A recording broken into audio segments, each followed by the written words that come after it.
ஊட்டு எடுத்தோன்னா அங்க படப்பமா பார்த்தா மூடிக்கா மூடி வா மூடி வச்சா சாமி தலை குடிஞ்சவங்க கொடுக்கணும்.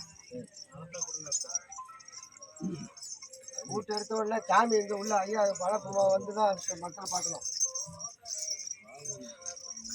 பழம் உண்டாங்க தண்ணி உண்டாங்க பழத்தை கொடுங்க கிடாய் உண்டா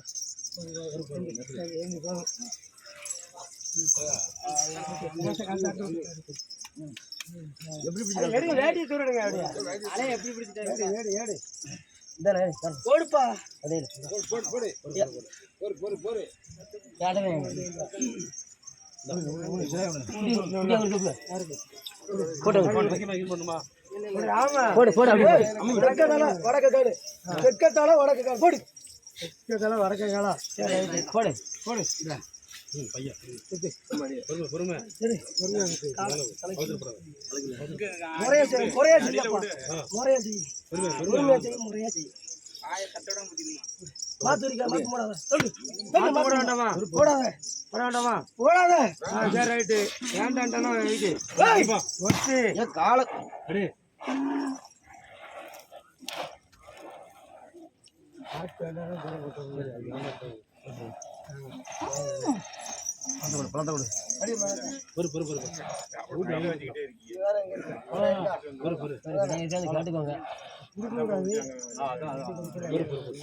பழம் சாப்பிடு பழம் சாப்பிட்டா தண்ணி தண்ணி கொடுங்க